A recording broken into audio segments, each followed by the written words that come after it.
السلام علیکم ورحمۃ اللہ وبرکاتہ۔ عزیزان گرامی، اللہم صلی علی سیدنا محمد وعلی آل سیدنا محمد وبارک وسلم۔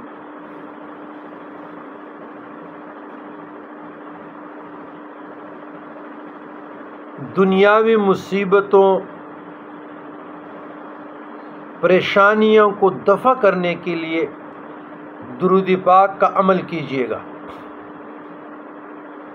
عارف باللہ علی بن علوی رحمۃ اللہ علیہ کو جب کوئی مشکل درپیش آتی، کوئی بھی مشکل اس کو درپیش ہوتی، تو ان کو شفیع معظم نبی محترم تاجدار کائنات جد الحسن والحسین صلی اللہ علیہ وسلم کی زیارت نصیب ہو جاتی، اور وہ حضور علیہ الصلوۃ والسلام سے پوچھ لیتے، اور نبی محترم صلی اللہ علیہ وسلم جواب سے سرفراز فرما دیتے۔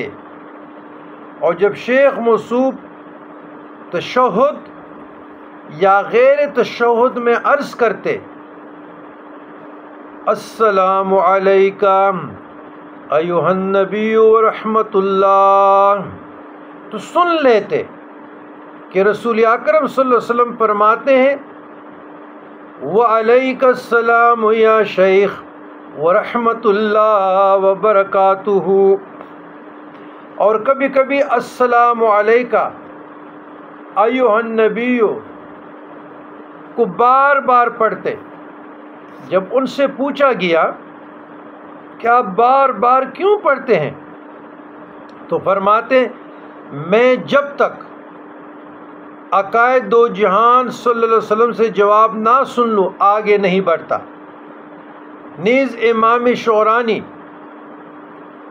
قدس سرہ العزیز سے منقول ہے، فرمایا کہ کچھ حضرات ایسے بھی ہیں جو پانچوں نمازیں سرور دو عالم صلی اللہ علیہ وسلم کے پیچھے پڑھتے ہیں۔ اور سید علی خواص رحمۃ اللہ علیہ نے فرمایا کہ کسی کا ولایت محمدیہ میں قدم راسخ نہیں ہو سکتا جب تک کہ سید الوجود رحمت دو عالم صلی اللہ علیہ وسلم اور خضر اور الیاس علیہ السلام کی زیارت سے مشرف نہ ہو۔ پھر فرمایا کہ بعض لوگ جو اس دولت سے محروم ہیں ان کے انکار کا کوئی اعتبار نہیں۔ سعادت الدارین 141۔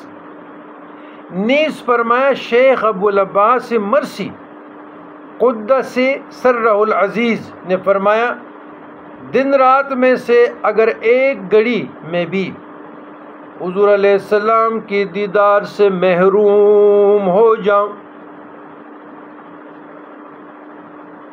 تو میں اپنے کو فقراء میں شمار نہ کروں۔ سعادت الدارین 142۔ شیخ ابو العباس مرسی وائی چک پشپورس کینگ یولم حمد مدینے د جانان د دیدار نہ محروم شمان نزب اخپل زان پپو کراؤ کی شمار نکرمان۔ یہی درود پاک کی برکات، یہی درود پاک کے کمالات، یہی درود پاک کی فضیلت۔ ہر وہ عمل مردود ہو سکتا ہے مگر درود پاک مقبول ہی مقبول ہے، قبول ہی قبول ہے۔ تو جس نے جو کچھ پایا، جس نے جو کچھ پایا اس نے درود پاک کے ذریعے سے پایا، درود پاک کے وسیلے سے پایا۔ آگے آپ لوگ خوب سمجھدار ہیں۔